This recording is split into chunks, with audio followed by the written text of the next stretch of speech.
এখানে একটা কথা, যদিও মাগরিবের সময় হয়েছে, কিন্তু আপনার কাছ থেকে আমরা বিষয়টা সমাধান চাই। উনি ওনার কথা বলছেন যে মিলাদটা সর্বসম্মতিক্রমে মুস্তাহাব, এই কথাটা বলেছেন। আমরা কি আজ থেকে মিলাদ করবো কিনা একটা বিষয়, ওনার কথাটাকে এই বলেন নাই না, প্লিজ না না এই বিষয়ে যদি জ্ঞান করতে ওনার যে কথাটা, ওনার কথাটা হলো প্রচলিত যে মিলাদ আমাদের এখানে বলা হয়, কেউ মুবাহ বলছেন, কেউ মুস্তাহাব বলছেন। আর মুবাহ আর মুস্তাহাব এমন একটা বিষয় যেটা নিয়ে নিজেদের বিভেদ করছেন, এটা ইনি স্পষ্ট প্রথমে বলে দিচ্ছেন। এরপরে যদি কেউ জ্ঞান করে, আপনি কি বলেন এই বিষয়ে? হ্যাঁ, আপনি কি বলেন? মিলাদকে আমরা অস্বীকার করি না, কিন্তু প্রচলিত যে মিলাদ, এই মিলাদের পক্ষে না বিপক্ষে, এই কথাটা আপনি স্পষ্ট করবেন আজকে এই মজলিসে, যেহেতু এটা বাহাসের মজলিসে নয়, এই বিষয়টা আপনি স্পষ্ট জাস্ট আলোচনা। জি, জাস্ট আলোচনা। এবং দ্বিতীয় আরেকটি বিষয়, সেটা হচ্ছে আল্লাহ রাসূলুল্লাহ সাল্লাল্লাহু আলাইহি সাল্লাম নূরের তৈরি না মাটির তৈরি, এটার কোন আকীদার ভিতরে আপনি? তৃতীয় আরেকটা বিষয় হচ্ছে আল্লাহ রাসূলুল্লাহ সাল্লাল্লাহু আলাইহি সাল্লাম আজিম নাজির, সর্বত্র বিরাজমান, তিনি সর্বত্র বিরাজমান কি না, এই বিষয়টা আজকে আপনি একটু স্পষ্ট করে দিবেন। আর চতুর্থতম একটা বিষয় হলো আল্লাহ রাসূলুল্লাহ সাল্লাল্লাহু আলাইহি সাল্লাম গায়েব জানেন কিনা। এই কয়েকটা বিষয় যদি স্পষ্ট করে দেন আপনারা আকীদার বিষয়টা, তাহলে আমাদের বিষয়গুলো বুঝতে সহজ হবে। এগুলো নিয়ে বেশি গিয়ে চলতেছে আমাদের এই কয়টাই থাক, আমি শর্টকাটে বলি। আর এটা নিয়ে বিস্তর আলোচনা করতে গেলে কিতাবাদি প্রয়োজন আছে, সময়ের ব্যাপার। আমি আমার অবস্থানটা বলে দিই যে মিলাদ কিয়ামের বিষয়টা হলো আমাদের আহলে সুন্নাত ওয়াল জামাতের আইম্মায়ে কেরাম, মুহাদ্দিসিন, ফুকাহা, ফুজালা যারা ছিলেন, এনাদের বক্তব্য আমার জানা মতো 140 জনের উপরে মুস্তাহিদ এবং হাফিজুল হাদিস তবকার বড় বড় ইমাম, ওনারা এই মিলাদ এবং কিয়ামকে প্রচলিত মিলাদকে মুস্তাহসান, মুস্তাহাব বলছে। আর মূল মিলাদ তো সুন্নাহ, মূল যে মিলাদের তাজকিরা, এটা তো সুন্নতে, এটা তো সুন্নাহ। কিন্তু প্রচলিত মিলাদকে ইমাম ইবনে হাজার আসকালানী রাহমাতুল্লাহ আলাইহি, ইমাম সুয়ুতী সহ 140 জনের উপর ইমাম, যাদের উপরে কলম ধরা বা তাদের ফায়সালা বাইরে চলার আমাদের কারো কোনো সুযোগ নাই। কেউ হানাফি, কেউ শাফি, কেউ হাম্বলি, কেউ মালিকি, চারো মাযহাবের। এবং আপনারা যদি ভাই হিসেবে ভালোবেসে যোগাযোগ রাখেন, আমি সেটা সহযোগিতা করবো আপনাদেরকে এভিডেন্স দেওয়ার জন্য। এই যে আমরা এটা মুস্তাহাব মনে করি, আর এই মুস্তাহাব আইম্মায়ে আহলে সুন্নাত বলছে যে মুস্তাহাব মনে করি। কেউ মিলাদ না পড়লে তার ব্যক্তিগত ব্যাপার, এটা তো সে গুনাহগার হবে না, পড়লে এটা সওয়াব হবে। এটা বিরোধিতা করা মূলত হলো এই ফিতনার মূল কারণ। যারা মিলাদ পড়ে পড়বে, যারা পড়ে না পড়বে না, কিন্তু পরস্পরের বিরোধিতা করলে তখন এটা ফিতনা হয়। এই আমার মিলাদ নিয়ে অপিনিয়ন। রাসূল কারীম সাল্লাল্লাহু আলাইহি ওয়াসাল্লামের যে নূরানিয়াতের বিষয়টা, এটা হলো, এটাও আহলে সুন্নাত ওয়াল জামাতের আইম্মায়ে কেরাম, ইমাম ইবনে হাজার মক্কি, ইমাম জালালউদ্দিন সুয়ুতী, তারপরে মোল্লা আলী কারি হানাফি, আরো যত আইম্মায়ে কেরাম, ইমাম সাখাবী, অন্যান্য ইমামরা, তিনারা বলছে রাসূল পাক সাল্লাল্লাহু আলাইহি ওয়াসাল্লামের নূর মুবারক সর্বপ্রথম আল্লাহ তাআলা সৃষ্টি করছেন। এবং এই নূরে মুহাম্মাদী পর্যায়ক্রমে আসছেন ইমাম ইবনু কাত্তান রাহমাতুল্লাহ আলাইহি, এবং ইমাম আব্দুল বাকি জুরকানি রহমাতুল্লাহ আলাইহি, ইমাম শিহাবুদ্দিন কাস্তালানি রহমাতুল্লাহ আলাইহি, এরপরে ইমাম মোল্লা আলী কারি রহমাতুল্লাহ আলাইহি, আরো অনেকে আছে, আমার যে কজনের নাম মনে আছে বললাম। ওনারা সবাই বলছে যে ওয়াক্তালাফাতি রাওয়ায়াতু ফি আউওয়ালিল মাখলুকাত ওয়া হাসিলুহা কামা বায়ানতুহা ফি শারহি শামাইল তিরমিজি। ইবনে হাজার মক্কির কওল বলছে আন্না আউওয়ালাহান নূর আল্লাযী খুলিকা মিনহু আলাইহিস সালাতু ওয়াস সালাম।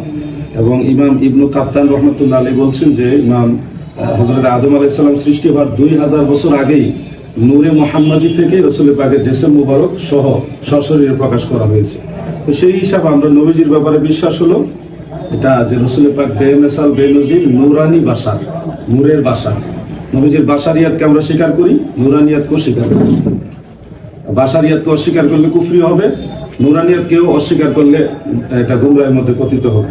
দেখেন এই আয়াতের কি জবাব দিলেন? ইন্না মাসালা ঈসা ইনদাল্লাহি ওয়া মাসালা, সহজ বিষয় এটা তো। ইন্না মাসালা ঈসা, এটা তো এখানে হাজমির একজনকে বলা হয়েছে, আদম আলাইহিস সালাম। যে কোনো তাফসীর খুলেন আপনি দেখবেন, এটা বলে নিবে এর সাথে। এখানে আয়াতের মধ্যে একটু শেয়ার করেন যে ইন্না মাসালা ঈসা, এটাকে একটু শেয়ার করেন, মাসালা ঈসা ইনদাল্লাহি কাফা মাসালি আদম নাকি?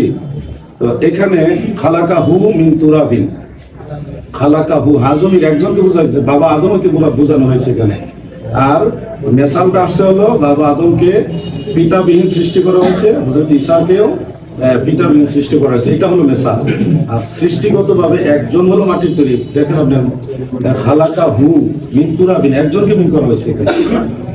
এবং আপনি জানেন ইবনে কাসিরের মধ্যে, তাফসীর ইবনে কাসিরের মধ্যে একেবারে পরিষ্কার উল্লেখ এটা যে আহলে সুন্নাত ওয়াল জামাতের আসাহ মত হলো সাইয়্যিদুনা আবুল বাশার আদম আলাইহিস সালাম, উনি হলেন সরাসরি মাটির থেকে সৃষ্টি। বিষয়টা এদিকে আসে। বিষয়টি হচ্ছে যে মহানবী সাল্লাল্লাহু আলাইহি ওয়াসাল্লাম তিনি সত্তাগত নূরের তৈরি না তিনার নূর, এটার আওয়ালমা খালাকাল্লাহু নূরি, আমার জামা আর আমি সমান্তরাল, আমার জামা আর আমি সমান না। তা মহানবী সাল্লাল্লাহু আলাইহি ওয়াসাল্লাম সত্তাগতভাবে জাতি হবে নূরের তৈরি, নাকি হুসালামের নবুয়ত এবং রিসালাতের যে বিষয়ের নূর দেওয়া হয়েছে, কদ জাআকুম মিনাল্লাহি নূরুন ওয়া কিতাবুম মুবিন, এখানে যে রিসালাতের ব্যাপারে বলা হচ্ছে, নবুয়তের যেটা জ্যোতি, এটা লাইট আছে, এটাই উদ্দেশ্য না এই লোকটাই উদ্দেশ্য যে ওনাকেই মানে জিসমটা উদ্দেশ্য, এটা আইমায়ে যেটাকে নূরে মুজাসসাম বলা হয় আর কি। আইমায়ে আহলে সুন্নাত ওনারা রাসূল পাকের জিসম মুবারক থেকে নূর বুঝাইছেন, লিআন্নাহু কানা নূরান লাম ইয়াকুন নূরা লাহু জিল্লুন ফি শামসিন ওয়ালা কামার, লিআন্নাহু কানা নূরান। এটা ইমাম সাখাবী বক্তব্য, ইমাম সুয়ুতী আমরা কিভাবে সাহাবীটা প্রাধান্য দেব না সরাসরি কোরআনকে প্রাধান্য দেব? তাহলে ইন্নামা আনা বাশারুম মিসলুকুম ইউহা ইলাইয়া, ভাইজান বিতর্ক না বিতর্ক না, ইন্নামা আনা বাশারুম মিসলুকুম। বিষয়টা শুনেন, ভাইজান আপনি মেহমান, আমি ওনাকে বলতেন, উনি মেহমান, আর এটা কিন্তু বাহাসের পরিবেশ, পরিবেশ এটা ওনার সাথে জাস্ট একটু আলোচনা করে সবাই যদি প্রশ্ন শুরু করি আর ওই সময়ের কাছে জবাব নিতে থাকি যে কিতাবি হাওয়ালায় আর ওর উপরে আবার প্রশ্ন আসবে, তো এরকম তো সারা রাত চলবে, চলতে থাকে। এ তুললে মেহমান।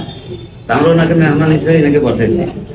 যেমন একটু আগে আলোচনা হলো যে আমাদের এখানে যে ঐক্যতা ছিল এলাকার মানুষের মাঝে, যে সমস্ত বক্তাদের আলোচনা সাপেক্ষে আমাদের মাঝে ঐক্যতা বিনষ্ট হইতেছে, আমরা এটা চাই না আমাদের মাঝে ঐক্যতা বিনষ্ট হোক। তো এই বিষয়ে আপনি আলোচনায় উঠে ধরবেন, এই বিষয়ে এর আগে মানে তুলে ধরা হয়েছে কথা। এখন প্রত্যেকটা বিষয়ে যদি আলোচনা করতে যান তা আলোচনা তো অনেক লম্বা হবে। এখন ভাইজানকে যে উনি যে উত্তরটা দিতেছেন সে উত্তরগুলো হলো মানে মুজমালান, মুজমালের উত্তরে কিন্তু যেটা বাহাসের মধ্যে খোলাসা হবে কোরআন হাদিস উভয় পক্ষের দালাইল মধ্যে, এটা কিন্তু মুজমাল আলোচনা এটা হবে না। যেমন মনে করেন নূর, রাসূলুল্লাহ সাল্লাল্লাহু আলাইহি ওয়াসাল্লাম নূরের তৈরি না মাটির তৈরি, এই বিষয়টি নিয়ে আপনার এখন একজন আগাইতে হবে নূরের জেসমি না নূরের রুহি, নূরের জাতি না নূরের সিফাতি, এই তিনটাকে ভাগ করা লাগবে, তবে এটি ক্লিয়ার হবে। নূরের জাতি যেটা আল্লাহর সাথে খাস, এখন এই নূরের জাতি আর একটা নূরের সিফাতি। নূরের সিফাতি তো কোরআনে কারীমকেও নূর বলা হয়েছে, ঈমানকেও নূর বলা হয়েছে। প্রত্যেকটা আমার আপনার ভিতরে ঈমান আছে, ঈমানটা কি নূরে না? ঈমানটা কি নূর না? আমার আপনার ভিতরে তো নূর আছে। বিষয়টা এটা তাফসীলান ওই সময় হবে যদি ডিবেটের পরিবেশ হইতো, ভাইজানকে যদি ওই হিসেবে আগমন করা হইতো তাহলে হইতো। এটা একটা আমরা আলোচনা করছি, এখন সবাই প্রশ্ন করতে থাকি বিষয়টা কেমন হবে। এখন বিষয়টা হলো এখন এই সব বিষয়গুলো তো এই ছোট্ট আলোচনায় মানে এটা আলোচনার সমাধান না, আর আলোচনার পৃষ্ঠে আরো প্রশ্ন আসবে, দেখা যায় অনেক লম্বা টাইম চলে যায়। উনি মেহমান, উনি ক্লান্ত হয়ে আসছে। এখন আপনারা যদি বলেন যেখানে নূর তৈরি না মাটি তৈরি, এটা আপনাকে বা পরিবেশে বুঝাইতে গেলে তাই নূরের জেসমি বুঝতে হবে, তারপরে নূরের রুহি বুঝতে হবে, তারপরে নূরের জাতি বুঝতে হবে, নূরের সেবাতি বুঝতে হবে। এই চারোটা সমন্বয় করে তখন আমার আকীদা কি এটি স্পষ্ট হবে। যেমন মনে করেন আরেকটা বিষয় হলো, এখন আমাদের মধ্যে কেউ প্রশ্ন করবো যে রাসূল গায়েব জানতেন কিনা। এখন ডিবেটের প্রশ্ন, ভাইজান এক প্ল্যাটফর্ম আমি এক প্ল্যাটফর্ম, তখন কিন্তু বন্ধুত্ব আছে, আন্তরিকতা আছে, দুই ভাই বলে একসঙ্গে এক প্লেট খানা খাবো। কিন্তু যখন কোরআন হাদিস নিয়ে উভয়ে বলবো তখন দেখা যায় উভয় যার যার মতকে প্রাধান্য দেওয়ার ব্যাপারে আমরা শক্ত অবস্থান থাকবো। এখন মনে করেন এমনি আবার একসময় বেশি এক প্লেটে খানা খাবো, এটা ঠিক আছে, কিন্তু মেহমান হিসেবে আসছেন। এখন রাসূল ইলমে গায়েব জানেন কিনা, এই ইলমে গায়েব জানতে গেলে এখন এখানে অনেকগুলো বিষয়ের মধ্যে সম্পৃক্ত আছে। এই বিষয়গুলো পর্যালোচনায় একে অপরের সাথে ডিবেটের মাধ্যমে প্রশ্ন উত্তর কোরআন হাদিসের দালাইল ভাবে যে না আসে, বিশুদ্ধ সম্পন্ন থাকে, এই অসম্পূর্ণ থাকাটা এটা আরেকটা ফিতনার কারণ হবে। সেটা হলো যে ইলমে গায়েব, যেমন ইলমে গায়েবকে ভাগ করা হয়েছে, তার মধ্যে একটা আছে ইলমে আতাই। ইলমে আতাই তো এলমে জাতি, এলমে আতাই, এলমে জাতি আর এলমে আতাই, এলমে জাতি একটা বিশেষ জাতির জন্য খাস। হ্যাঁ, এলমে আতাই যেটা আল্লাহ পাকের পক্ষ থেকে কাউকে দেওয়া হয়েছে। এখন এই প্রসঙ্গে অনেক প্রশ্ন আসবে যে এখানে আলিমুল গায়েব বলতে এলমে জাতির আলিমুল গায়েব না এলমে আতাইর আলিমুল গায়েব, এই বিষয়ে আলোচনা দরকার। এখন এলমে গায়েব যদি আতাই হয় তাহলে এলমে গায়েব আতাই হওয়ার পরে এটা এলমে গায়েবের সীমাবদ্ধতা থাকবে কিনা? কোরআনে কারীম এর মধ্যে গায়েবের খবর আছে, এর মধ্যে গায়েবের ইলম আছে। কোরআনে কারীম এলমে গায়েবের এলমে কোরআন এলমে গায়েবের অন্তর্ভুক্ত কিনা? আল্লাহ রাসূল সাল্লাল্লাহু আলাইহি ওয়াসাল্লাম আলিমুল গায়েব আমরা এটা বলি। রাসূল সাল্লাল্লাহু আলাইহি ওয়াসাল্লাম ছাড়া আরো আমরা কিন্তু আলিমুল গায়েব নবীকে বলি না, আপনি কথা বলতেছেন, আমরা বলি মুখবিরুল গায়েব। মানে সময় কম, সময়টা সংক্ষেপে আনার জন্য আমি সবাইকে লক্ষ্য করতে এত কথা জজিয়াত বাড়িয়ে এটা বাড়ানোর পরিবেশ না, আমরা ওদিকে না যাই। এখন কোরআনে কারীমের এলেমকে যদি এলমে গায়েব বলা হয় তাহলে যিনারা কোরআনে কারীমের এলেমের বাহক, তাহলে এই প্রশ্ন উত্তর কি আসবে? তাহলে সব ওলামায়ে কেরাম এলমে গায়েব জানেন। ওলামায়ে কেরামদের মাঝে, আউলিয়ায়ে কেরামদের মাঝে আহলে সুন্নাহ ওয়াল জামাতের আকীদা কাশফ ইলহাম, কাশফ ইলহাম এটা কিয়ামত পর্যন্ত বহাল থাকবে। কাশফ ইলহাম এটা এলমে গায়েবের অন্তর্ভুক্ত কিনা? বা যাদের ভিতরে এলমে কাশফ ইলহাম হয় তাদেরকে আলিমুল গায়েব বলা যাবে কিনা? এখন যদি আলেমদেরকে আলিম গায়েব বলা হয়, আউলিয়াদেরকে আলিমে গায়েব বলা হয়, রসুলকে যদি আলিমে গায়েব বলা হয় এলমে আতিয়া হিসেবে আল্লাহ পাকের পক্ষ থেকে যেটা দেওয়া হয়, তাহলে এখানে বিভেদ কোথায় হবে? আর যদি এলমে গায়েব বলতে মানে জাতিটাকে বোঝানো হয়, অবশ্যই এটা আহলে সুন্নাহ ওয়াল জামাতের পরিপন্থী। তো ভাইজান তো আসছেন আমার অনেক দূর থেকে ক্লান্ত হয়ে, আর পরামর্শ হিসেবে অনেকে যেমন থানার ওসি হিসেবে বলছিলেন যে কোনো কথা প্রসঙ্গে যে বিশৃঙ্খলা হইতে পারে বা কেউ পক্ষে কেউ বিপক্ষে মাহফিলটা বন্ধ করে দিই। আমাদের পক্ষে কি বলা হয়েছে? মাহফিল বন্ধ চলবে না, কোরআন হাদিস আলোচনা চলবে, মানুষ কোরআন হাদিস আলোচনা চলবে, মানুষের ঈমান বৃদ্ধি হবে। মাহফিল বন্ধ করার পরিকল্পনা যদি কেউ করে আমরা তাদের বিরোধিতা করি। মাহফিল বন্ধ কেন হবে? আমাদের কথা হলো আমরা শান্তিপ্রিয় এলাকার মানুষ, এই এলাকার মানুষ ধর্মকে খুব মহব্বত করে, যার দরুন বাহির থেকে কিছু ফিতনা এসে আমাদের এলাকার মানুষগুলোর উপরে আক্রমণ করে, মানুষ এগুলো বুঝতে পারে না। যেমন গতকালের প্রোগ্রাম সামনের মানে 13, 14, 15 তারিখের সময় 3 দিন আহলে কোরআন একটা প্রোগ্রাম ছিল ঘুরিয়ামারিতে। আহলে কোরআন আমাদের কুড়িগ্রাম জেলায় এর প্রভাব ছিল না, হঠাৎ করে কে বা কারা এই প্রোগ্রামটা নিচ্ছে। গতকাল আমি একাই গেছি, এই কথা বলতে এটা বন্ধ হয়ে গেছে। সেটার দ্বারা যে আলোচনার দ্বারা যে প্রোগ্রাম দ্বারা মানুষের ঈমান আকীদা ঝুঁকিতে পড়বে, অবশ্যই আমাদের বিষয় আহলে হাদিসদের ব্যাপারে অবশ্যই কঠিন থেকে কঠিন পদক্ষেপ আমাদের থাকবে। ভাইজান শুরুতে এসে একটা সুন্দর কথা বলছেন যে ওলামায়ে কেরামদের মন মগজ মাওয়াফিক, সেটা হলো যে এই একটা পরিবেশের মধ্যে যে সময় দুনিয়ার ফিতনা, আমরা চাই ঐক্য, আমরা নিজেদের মধ্যে বিভেদ দূরত্ব এটা পয়দা হয় এরকম পরিবেশ চাই না। এইটা কিন্তু আমাদেরও চাওয়া। ভাইজানের কাছে উনি মেহমান, আমরা মেহমানের সম্মান ওনাকে রাখি, এই মানে বিষয়টা আমাদেরও তামান্না। এখন যে কারণে আমাদের এলাকার মধ্যে আজকে মসজিদ বিভক্তি হয়, ঈদগাহ বিভক্তি হয়, সমাজ বিভক্তি হয়, বিয়ে শাদী বিভক্তি হয় এবং কাদা ছুড়াছুড়ি, যেমন সুন্দর একটা কথা বলছেন, ঐক্যের সময় আমাদের মধ্যে ছোট ছোট জুজিয়াত বিষয়গুলো নিয়ে এমন মতানৈক্য, একজন আরেকজনকে কাফেরও বলতেছে। আমরা অদ্দূর না যাই তো যে পরিবেশে যে আলোচনাগুলো কেন্দ্র করে আমাদের শান্ত পরিবেশের মধ্যে একটা অশান্তির আগুন জ্বলে ওঠে, মসজিদের মধ্যে বিভক্তি হয়, ঈদগাহের মধ্যে বিভক্তি হয়, এই আলোচনাগুলোর ব্যাপারে আপনি আমার ভাই, আমাদের ওলামা একজন সবারই ভাই, আপনি একজন যোগ্য আলেম, আমরা আপনাকে কুড়িগ্রাম জেলার সমস্ত ওলামা কেরামদের পক্ষ থেকে মেহমান হিসেবে যথাযোগ্য সম্মান প্রদান করি।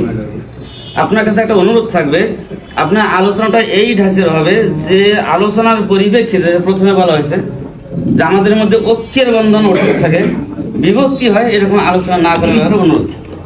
আপনার অনুরোধ যথাযথ মূল্যায়ন করা হবে ইনশাআল্লাহ। আর কিছু মানুষ আছে, ওই হযরত ঈসা আলাইহিস সালাম বলছেন, আমি আল্লাহ পাকের হুকুমে মৃত মানুষকে জীবিত করতে পারি, সাধারণ মানুষকে বুঝাইতে পারি না।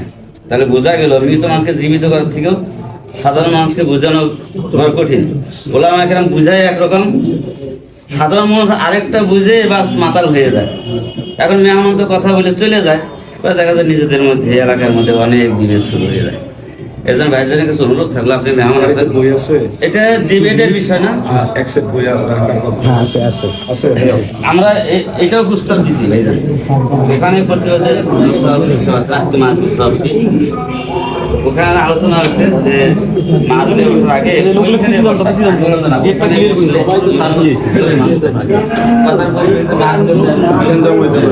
ঝামেলা করে মাহফিলের ক্ষতি হয়, এমন কাজ করা যাবে না। যদি হয় আমরা এখানে ঘরোয়া কোনো ডিবেট না, আমরা মেহমানের সাথে এখানে ঘরোয়াভাবে বসে কিছু কথা বলবো এবং আমাদের এলাকার চিত্রটা আমাকে তুলে ধরবো। আপনি একমতের সাথে কৌশলের সাথে আমাদের দূরত্ব যেন না হয়, দূরত্ব কমে আসে, এই ব্যাপারে আপনি আলোচনা করেন। নিশ্চয়ই। আমি কিছুদিন আগেও তো যে মাওলানা আলী হাসান সাহা, উনি দাদা রাহুলের সাথে যখন ডিবেট হইল না অনলাইনে, তখন তো উনি সিলসিলাতু জাহাবিয়া এটা উনি পরিপূর্ণভাবে ফোকাস করে তুলতে পারে নাই, যার কারণে লামাজহাবিরা ব্যাপকভাবে প্রচার করছিল যে ওসামা সাহেব হেরে গেছে। তখন কিন্তু আমি ওনার পক্ষে দাঁড়াইয়া সিলসিলাতু জাহাবিয়ার 6টা যে সিলসিলা আছে সবগুলো আমি তুলে ধরছি এবং ওনার রাজা রাহুল যে সনদটা বলছিল ওইটা যে সিলসিলাতু জাহাব না, ওইটা আমি ওনাকে ক্লিয়ার ভাবে বুঝাই দেওয়ার পরে কিন্তু সবার কাছে বিষয়টা মেসেজ গেছে না ওসামা সাহেবের বক্তব্য সঠিক। তো আমরা মাঝহাবের স্বার্থে আমি আমার অবস্থান থেকে সবসময় চেষ্টা করি লামাজহাবকে প্রতিরোধ করি। সেক্ষেত্রে আমি কওমি না আলী এগুলি আমি দেখি না। কিছু বিষয় আছে ভাই যার এরকম পরিবেশনা আমরা আরো খাস মজলিসে বলবো, সেখানে বসে আলোচনা করবেন। যেমন এলমে গায়েবের ব্যাপারে হুজুর যে কথাগুলো তুলছেন, আমি যত শুনলাম হুজুরের সাথে আমি 5 মিনিট কথা বললে দেখা যাবে হুজুরের যেই আমিও সেই, মানে এলমে গায়েব, আমরা তো গায়েবে জাতি রসুলে পাক এটা তো আমরা দাবি করি না। আমরা বলি গায়েবে আতাই, যেটা এটা নবীজিকে আল্লাহ তাআলা দান করছে, এবং নবীজিকে আলিমুল গায়েব বলি না, আমরা বলি মুখবিরুল গায়েব, গায়েবের সংবাদদাতা। দেখা যাচ্ছে আমাদের মতো দূরত্ব কিন্তু তেমন কিছুই না, দূরত্বটা হলে একসাথে বসলেই শেষ। একটা বিষয় জানতে খুব ইচ্ছা।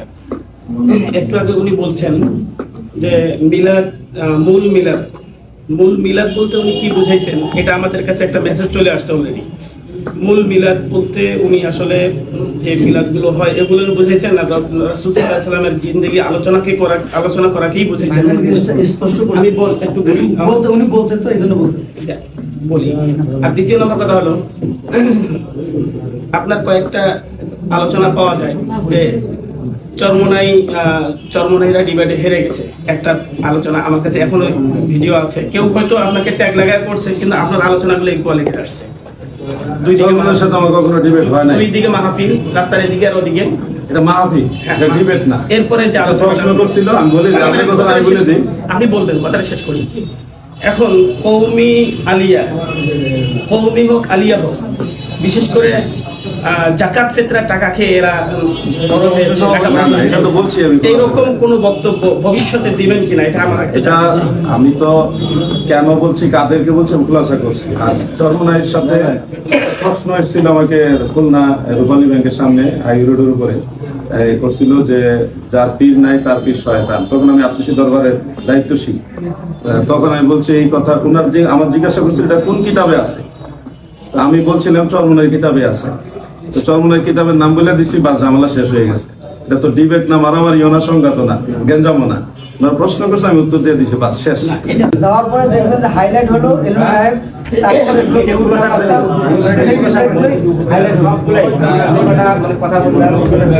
যদি আসে এলমে গায়েবের ব্যাপারে তো প্রশ্ন আসলে আমি উত্তর দিব, সেখানে তো শুনবে। যদি কোনো ধরনের মনে করেন আহলে সুন্নাত ওয়াল জামাতের আকীদার খেলাফ কোনো কথা বলি, তাহলে আপনারা আমাকে ধরবেন আবার যে আপনি কেন এটা আহলে সুন্নাত ওয়াল জামাতের খেলাফ কথা বললেন।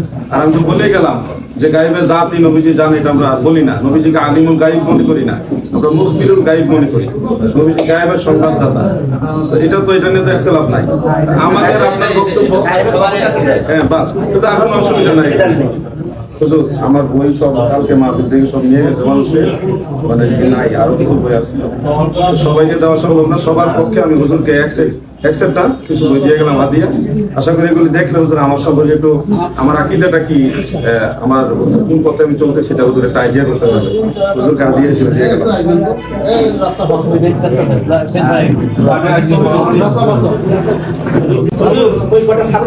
এখানে একটা কথা যদিও মাগরিবের সময় হয়েছে কিন্তু আপনার কাছ থেকে আমরা বিষয়টা সমাধান চাই। উনি ওনার কথা বলছেন যে মিলাদটা সর্বসম্মতিক্রমে মুস্তাহাব, এই কথাটা বলেছেন। আমরা কি আজ থেকে মিলাদ করবো কিনা একটা বিষয়, যদি ওনার কথাটাকে এই বলেন নাই না প্লিজ, না না এই বিষয়টা যে জ্ঞান করছে ওনার যে কথাটা, ওনার কথাটা হলো প্রচলিত যে মিলাদ আমাদের এখানে বলা হয়, কেউ মুবাহ বলছেন, কেউ মুস্তাহাব বলছেন। আর মুবাহ আর মুস্তাহাব এমন একটা বিষয় যেটা নিয়ে নিজেদের বিভেদ করছেন, এটা ইনি স্পষ্ট প্রথমে বলে দিচ্ছেন। এরপরে যদি কেউ জ্ঞান করে, আপনি কি বলেন এই বিষয়ে? হ্যাঁ আপনি কি বলেন? আচ্ছা আমাদের মোসাদা ঠিক আছে ঠিক আছে, আমার কথা বিষয়টা হলো শুনেন, মুবাহ এবং মুস্তাহাব এমন একটা দরজার ইবাদত, আমাদের আকাবিরিনদের মধ্যে অনেকে পড়ছেন, কিন্তু একটা মুবাহ জিনিসকে যদি কেউ ওয়াজিব মনে করে করে, লাজিম মনে করে করে, অবশ্যই এটা প্রতিরোধ করতে এটা বেদাত। আর যদি মুবাহ ইবাদতকে মুবাহ বা মুস্তাহাব বিষয়কে তার স্তরে রেখে কেউ করে, এটা জরুরি মনে করে, না করলে গুনাহ হবে, না করলে ঈমান নষ্ট হয়ে যাবে, এইরকম আকীদা না। বরঞ্চ এটা মুবাহ স্তরে রেখে যদি, এটা শুধু মিলাদ কেমন না, আরো অন্যান্য ইবাদত যে বিষয়গুলো মুবাহ দরজার আছে, সেই আবাদতগুলো যদি মুবাহ দরজা থেকে আরো বাড়াইয়া কেউ ওয়াজিবাতের দরজা নিয়ে যায়, লজুমের দরজা নিয়ে যায়, তাহলে অবশ্যই এটা প্রতিরোধ করা দরকার, এটা বেদাত। এবং শুধু বেদাত, এটা শক্ত বেদাত। আর যদি এটা মুবাহ মুস্তাহসান এই দরজায় যদি থাকে, তাহলে এটা অনেকে যখন করছেন, আগেরও উলামা একরাম করতেন, সেই হিসাবে কেউ যদি করে করতে পারে, এটা আমাদের উলামা একরাম এখন আমিও একমত হুজুরের সাথে। এটা হুজুরের কেউ যদি সারা জীবন এটার মধ্যে এটার মধ্যে কিয়াম যেটা করা হয়, হুজুরের সাথে আমাদের কথা, হুজুরের সাথে আমাদের কথা তখনই টক্কর হয়েছে। ভাই শুনেন শুনেন, হুজুরের সাথে আমাদের কথা তখনই বিবাদ হতো, আপনি না বললো বা কেউ কোনো আমরাই ধরতাম। হুজুর যদি বলতেন যে প্রচলিত মিলাদ এটা করতেই হবে, এটা না করলে মানে পূর্ণতা হবে না, এটা আমরা এটা জরুরি মনে করি, যেটা করতে হবে, এটা মুসলমানের শান, এটা ইসলামের একটা ইবাদতের অঙ্গ প্রমাণিত, এটা না করলে গুনাহ হবে, এই কথা যদি উনি বলতেন তাহলে আমরা ওনাকে সাথেই ধরতাম। যেহেতু উনি প্রথমে কথাটা হালকা করেছেন, কোথায় যে মিলাদ এটা মুস্তাহসান মুবাহ একটা বিষয়, এই ছোট ছোট বিষয়গুলো নিয়ে আমরা নিজেদের মধ্যে বিভেদে গিয়ে নিজেদের মধ্যে বন্ধুত্বের দূরত্ব হয়তো না, এটা প্রথমে উনি বলে দিয়েছেন। এখন এই কথাটা এত হালকা করে বলছেন, যার উপরে দ্বিতীয়বার আর কথা প্রশ্ন করে, এটা সময় নষ্ট করে, এটা আমি মনে করি। আসলে আমাদের কথাটা এই পর্যায়ে ছিল না, যে পর্যায়ে ছিল সেটা হলো যারা ওনাকে নিয়ে আসতেছিল, আমরা জানি রাজারবাগ দরবারের কিছু কিছু ভাই, এই বিষয়টাও ওনাকে বলা হয়েছে। আমাদের মধ্যে বিভেদ কিছু মানুষের আলোচনা পরিপ্রেক্ষিতে যারা মেহমান ওনার কথা বইলা যান, এবং এই কথাটা আরেকভাবে নিয়ে এনারা নিজেদের বিভেদ সৃষ্টি করে, এই কথাটা বলা হয়েছে। মিলাদের মধ্যে মিলাদের মধ্যে এক মজলিসে মিলাদ করাবে, আমি মিলাদ করবো না, এটা আপনি যেভাবে বললেন এটা মুবাহ হিসাবে ধরা হলো, এটা হুজুরের কথা হিসাবে মনে করে মিলাদ করবো না। আমাদের কোনো আপত্তি নেই। আমি দরুদ শরীফ পড়তেছিলাম বসে, কিন্তু ওই মজলিস থেকে আমাকে বলা হলো এ বেয়াদব, রাসূলের সাথে বেয়াদবি করতেছে, ও দাঁড়াইতেছেন। এটা কোনো আওয়ামদের কথা। আমাদের বক্তব্য হলো, কেউ যদি সারা জীবন মিলাদ না পড়ে, এটার জন্য সে সগীরা গুনার অধিকারীও হবে না, কিন্তু পড়লে সব হবে। ওই মজলিস থেকে না দাঁড়াইলে এটা আওয়ামদের বক্তব্য, এটা আমরা দলিল হিসেবে দেব না। কিয়ামটাকে কোন নজরে দেখে? কিয়ামটাকে মুস্তাহাব মুস্তাহসান ওই নজরে দেখি, এই হিসেবে তো আমল করি। কিন্তু এগুলি নিয়ে যদি আরো আমরা আলোচনা করতে চাই, আমার একটা কথা শুনে এটা আরো বাড়তে থাকবে। আমাদের এই 10 মিনিট আর আধা ঘন্টা এটা সমাধান হবে না। আমি আন্তরিকতার সাথে আপনাকে এবং ভাইজান আর যারা আছেন, আমার বাসায় যাওয়া, আমার পরিবার আছে নারায়ণগঞ্জ শহরে একেবারে কলেজ রোডে, আপনারা একদিন মেহমান হন আমার বাসায়, আমি আপনাদের নিয়ে আন্তরিকতার সাথে সময় দিব, আলোচনা করবো একটু বিষয়টা। আপনার অবস্থান আমরা ক্লিয়ার হয়েছি। আপনি আমাদের স্থানীয় যে শায়েখ আছেন আব্দুল হান্নান হুজুর কাসেমি সাহেব, ওনার বক্তব্যের সাথে যদি আপনি একমত হন, আমাদের এ নিয়ে কোনো দ্বিমত নেই। আমাদের মধ্যে মূলত কোনো দ্বিমত নাই, মূলত আমাদের মধ্যে কোনো দ্বিমত নাই, ওই পাবলিক কিছু আওয়ামদের কারণে বা কেউ এদিকে বাড়াবাড়ি করে ওই দিকে বাড়াবাড়ি করে, এই কারণে আমাদের মধ্যে দ্বিমত গুলি ঢুকছে। বাড়াবাড়ি করে এটা লাগিয়ে দিয়েছে। মনে করো আমরা দূর থেকে আসছেন, দূর থেকে আসছেন, আসে একটা বিপদের কথা বলে চলে গেছে। একটু দোয়া হবে।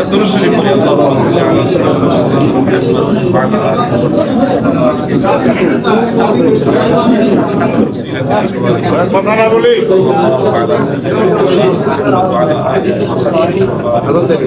اللهم امين.